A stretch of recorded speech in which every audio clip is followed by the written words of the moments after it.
Hello everyone and welcome to another episode of Guild Wars 2 Daily. Another day, another round of questions. Today we're going to be looking at lore. 4 questions, as I said yesterday. I'm going to maybe try and do these 4 questions. There's been a lot of good lore questions, so I think I might have like 2 quick questions today. I don't know. In any case, the footage in the background comes in from Guild Wars Insider. Thanks very much to those guys. They've put out so much content and there's so much good content that I can use from them. It's absolutely brilliant. So we'll probably see quite a lot of them as the weeks go forward. But yeah, thanks very much there. And let's get started, shall we? The first question comes in, and this is in no particular order, by the way. I saw someone asking what order do you do the questions in. It's in no order, but the first one comes in from Alpha First Prime, who says, is Logan Thackeray the only living descendant from Guild Wars? Are we to assume everyone just lived happily ever after, or do you think we will find out anything about their lives after Guild Wars 1?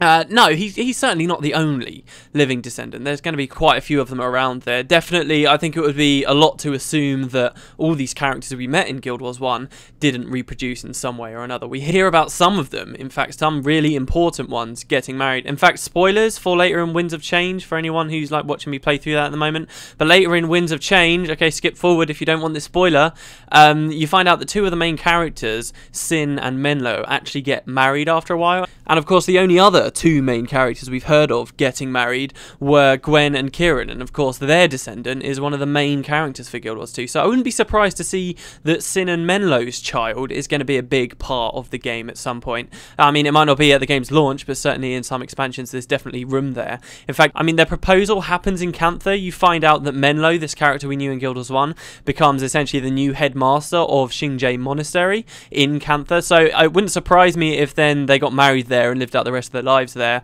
and any descendants of those 2 would come to the front when we go to Cantha in a later expansion, which would be quite cool. But aside from them, I definitely do think that there will have been a lot of other descendants coming through, and it'll be interesting to see how much lore we get in that regard. I think we probably won't get that much information on those kinds of things, because mostly, if ArenaNet are going to make references to characters from Guild Wars 1, of which I should add there were a hell of a lot, every single new campaign that was added introduced a cast of all new primary characters. So for example, with Nightfall you learn a lot about the leaders of the various regions over that whole continent, and there are all these characters that get added for the main storyline. In addition to these main characters with every new campaign that was added, there was also a whole slew of other side characters that were the henchmen that were coming around with you, and characters that popped up in quests over and over and over again. There were so many characters in Guild Wars 1. It was quite a story focused game for MMO standards anyway, and it really does show when you look back at how many different characters there were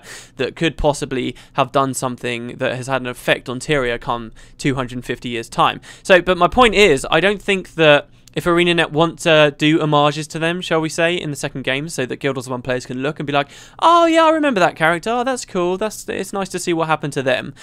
Rather than them saying, oh, this is just the child of this character, I reckon more often than not, it'll be a reference specifically to the character. So, for example, in Divinity's Reach, you can look at all these little book carts, and they're fantastic for finding little bits of lore about the different characters in the world. They really are. I remember from ages ago, actually, I think this was a convention we first found out. One of the very first really amazing, in my opinion, convention videos to come out was this amazing tour of Divinity's Reach. It was like somebody spent their whole 40 minutes just in Divinity's Reach, and they went over to all the statues of the gods, and they read everything that the sculptor from hundreds and hundreds of years ago, even before Guild Wars 1 times, this guy called Malcor, and you could read all these quotes from this guy, and he just found all this interesting lore around Divinity's Reach. And in this video you could see him going to all these different book carts, right? And one of the book carts I remember referenced one of the characters, Norgu, from Guild Wars 1, and it was a specific reference to something that this Norgu fellow had done after the events of Guild Wars 1, but before obviously he died. I reckon that's what we'll get most of. We'll be finding graves and statues. Like, for instance, there's a statue that references Jorah over in Holbrack. There's a statue around there. There's all these characters, I think, will be referenced more directly. But they definitely do imply that there will have been descendants from these main characters. And in fact, as Guild Wars 1 ends, the final cutscene, the very kind of close of Eye of the North, is not necessarily the very end of the story, not since Guild Wars Beyond's been released, but the last cutscene, kind of how ArenaNet originally intended for the game to end end, because Guild Wars 2 was originally, in case you don't know, was going to be in beta in 2008. That was their original plan, but they got more and more ambitious with it as time went on, and now here we are in 2012 expecting a release. So, but back then, when Eye of the North actually finished, the very last thing we heard was about the descendants of Guild Wars 1's heroes, essentially, and those were the people that were going to take up the mantle of being heroes in Guild Wars 2, and we're going to deal with the next big problem. So they are there. Logan's just the biggest one, the long descendant of Gwen and Kieran Thackeray. He's like the main one that a lot of people will point to, but they are certainly going to be about, and I wouldn't be surprised to see that we haven't heard about many right now, but when we get in game, I wouldn't be surprised to hear that there are quite a few other descendants kicking around. So the first quick question, if we're going to do 2 of these today, comes in from Scalef, who says, what happened to the Megumi Jungle? Why is it now a waste? So the Megumi Jungle in Guild Wars 1 was a region that made up a part of Prophecies at the game's initial launch. This was one of the regions. When they released Prophecies, when the game first came out, ArenaNet kind of tried to squeeze in one of every kind of region into their initial launch. So there was a snowy area, there was a nice grass greenland area, there was a tropical area, there was a desert, there was a volcanic area. You know, you had all the archetypes, and the Megumi Jungle kind of took the role of 2 of these. It was a very kind of red canyony area, if you can imagine that, but then it was also a jungle in certain other areas, and it was kind of a mix of the 2 types of regions. Later on, the game got developed more and more and more, and then sort of they added these extra campaigns, and of course added a whole continent that was dedicated to like a whole Asian theme, and then they added a whole continent dedicated to an African theme, and then they went back to that original continent with Eye of the North and introduced the Tarnished Coast, which was essentially more jungle, really. It's very, very close to the Megumi Jungle, so it makes sense in lore. It's still very jungle-ish there. They did some more interesting things to make it distinct from the Megumi Jungle, like, for example, in the Tarnished Coast, there were also floating rocks, which you wouldn't find in the Meguma, and there were dinosaurs, for example. I'm not sure they were even still there in Guild Wars 2, but there were dinosaurs in Guild Wars 1 on the Tarnished Coast, so these 2 areas were distinct from one another, but generally they were kind of all this big jungle. So they then obviously sat down and started looking at Guild Wars 2, and they started to think, right, well, we're going to have these different regions again. They haven't seemed to have tried to force one of every region into the game at launch. For example, the Crystal Desert, they've now been happy to sit down and say, no, we don't have the time to put this in the game, and they're just saying no to it for now. It will be there later, but they're saying no for now. I guess now they can appreciate that all these things will eventually be added with expansions, and they don't feel like they have this desperate need to have it all in there at once. Anyway, so what they have got, though, is the Tarnished Coast and the Megumi Jungle in at launch. And I suppose they made a design decision where they said, right, well, we don't need 2 areas that are very jungle-ish. Why don't we just add some lore that changes the Megumi Jungle a little bit into the Megumi Wastes? And that's kind of what they've done. So now you've got the Tarnished Coast, which is very jungly, and that's kind of your jungle area. Your very tropical, weird, huge trees all over the place.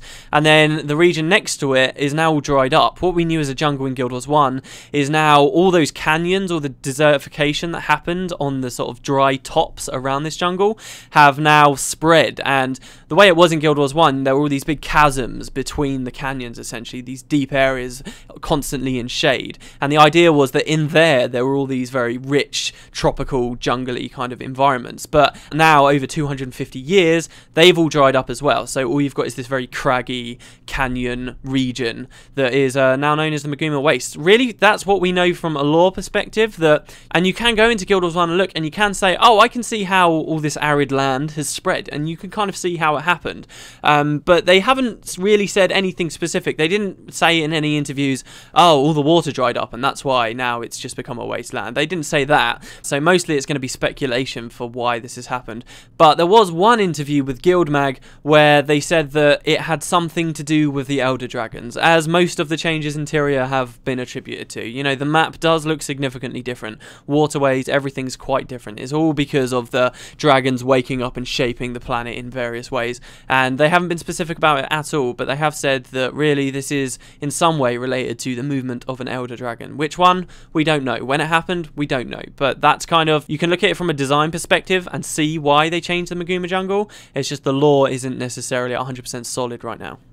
The second quick question, that really wasn't a very quick question, was it? I keep going on these, but the second one comes in from the Buzzer One, who says, I have a simple question. Is there a day and night cycle implemented in the game? Or will it be like SWTOR where it can be daytime forever? Which takes away the whole immersion factor. Guild Wars 1 never had a day and night cycle, by the way. You kind of just went, it was all instant, so you'd go into one explorable area and it might be day there, and the next explorable area it might be night. And often that would tie in with the story as well. Like if you were supposed to be spying or sneaking around, like there's a bit in Nightfall where you're sneaking into a different province, and when you go into that explorable area it's nighttime to fit the mood, which is quite cool. But yeah, Guild Wars 1 never had a day and night cycle. Guild Wars 2 does. It's a fully persistent open world. I think we should really come to expect that from games like this, and yeah, it definitely is there. It's not how I wanted it to be. I'm a big fan of really long day and night cycles because I tend to find in MMOs, like Perfect World when I used to play, that really springs to mind. The day and night cycle in that went so fast that you stop appreciating that it even exists, because it really has no impact whether it's night, because you don't really think about the fact that it's night, because you know that in a couple of minutes it's going to be day again, and you really lose that excitement when you actually catch a really nice sunset, because it's just happening so often. So I'm a big fan. I was a big fan of like having a 6-hour in-game day and a 6-hour in-game night, or even mapping to the real world kind of thing. I would have been a big fan of that, but that's not what ArenaNet have gone with. Sometimes day and night can affect gameplay. For example, there's a weapon set that will gain additional bonuses during the night, which obviously for those reasons I can see why they've gone with a shorter day-night cycle. But the time they've set on is, it's basically 2 hours is 24 hours in the game world, and they haven't split it half and half. You're not going to have an hour of day and then an hour of night interior. I think the developers appreciate that nighttime can annoy people more than daytime, because sometimes the lighting is less suitable for gameplay, so they've split it. So it's 80 minutes for day and then it's 40 minutes for night. That was the last we heard anyway, which a lot of people are happy with. I can totally understand why people are happy with it. As I said, I would have quite liked a longer one, gotta be honest, but yeah, so there is a day and night cycle, and that's how long it is. Well, there we go, that was a quick question and went a bit quicker. The last question comes in from Chinook Abel, who says, we know that Zhaitan, the main evil force in Guild Wars 2, was sleeping beneath the ruins of Arah, and what's more, the huge underwater thing has been added to the game. Does that mean to defeat him we finally get to go to Arah? Have ArenaNet mentioned something about it, and about the city of Arah? I would buy the game just to be able to swim through it. Ooh, right, okay, yes, essentially the main goal of the game, you can look at the map, right, in the beta footage right now, and you'll see little numbers on there, and they represent the regions which are actually explorable in-game, because say it's got a 60 there, that means it's roughly a level 60 area. So even though not everywhere's been accessible to players in the beta at the moment, you can see from these videos the planned accessible areas in the game at launch, and you can see there's a progression. It kind of, the whole idea of the story is all the races kind of come together at Lion's Arch, and then it's this big march south past Sparkfly Swamp and slowly further down through the Strait of Malcor and then into Arah, where you finally end in like level 80 zones. That's kind of the progression there. That's what's going on. So yes, the game will probably end in Arah. We've heard stuff about Arah. There's a really good interview with Rhys Osby that I listened to. It was quite a while ago now, but it's relatively new in the grand scheme of things. And in this interview, she's talking about Arah, and she's talking about how this was the city that the gods, the human gods, when they were building Tyria, lived in. And even to this day, when you go there, apparently in Guild Wars 2, you can still tell this. You can see these huge temples that were erected by the humans to the gods, where 1,000 years ago you'd have humans patrolling and showing their devotion to Balthazar, the god of war. And you can, apparently when you go there in Arah, she makes it sound amazing, you're going to be able to see all these things. You're going to see a temple to Abaddon, the 6th god that we actually defeated in Guild Wars 1, that was this massive part of the story. It's all very, very exciting, and I really do share your excitement when you talk about Arah, because this is something I'm particularly interested in seeing as well. The end of the game, it certainly is setting up to be a big deal, especially for people who played Guild Wars 1 and like a lot of that human lore to do with the gods, because the stage for our final fight of Zhaitan, as it seems, is going to be in one of the most significant areas for lore that we've been hearing about since Prophecies, that we haven't had access to for a long time, and it's all just, I have a feeling it's all going to come together in a really nice, neat way. We've been hearing about Arah and Arah since Prophecies, but it was destroyed back then, and it wasn't an accessible area of the game, but it was always kind of taunting us from the map, and we're going to finally, at the end of Guild Wars 2, be able to get to it, and it's just very, very, very exciting. Of course, owing to the fact it is the end of the game, though, there's not that much information. Like I said, this interview with Rhys Osby really is the most information we've had about Arah, and I wouldn't push our luck and expect to get that much more, because it is, at the end of the day, going to be the end of the game. Any game developer in their right mind wouldn't spoil the end of the game, even if it is a beta for something. So, very, very exciting, and I can't wait to get in there. I really, really can't. Anyway, there you go, guys. Thanks very much for watching. That's Guild Wars 2 Daily for today. Please leave any questions you might have down in the comment section below, and I will see you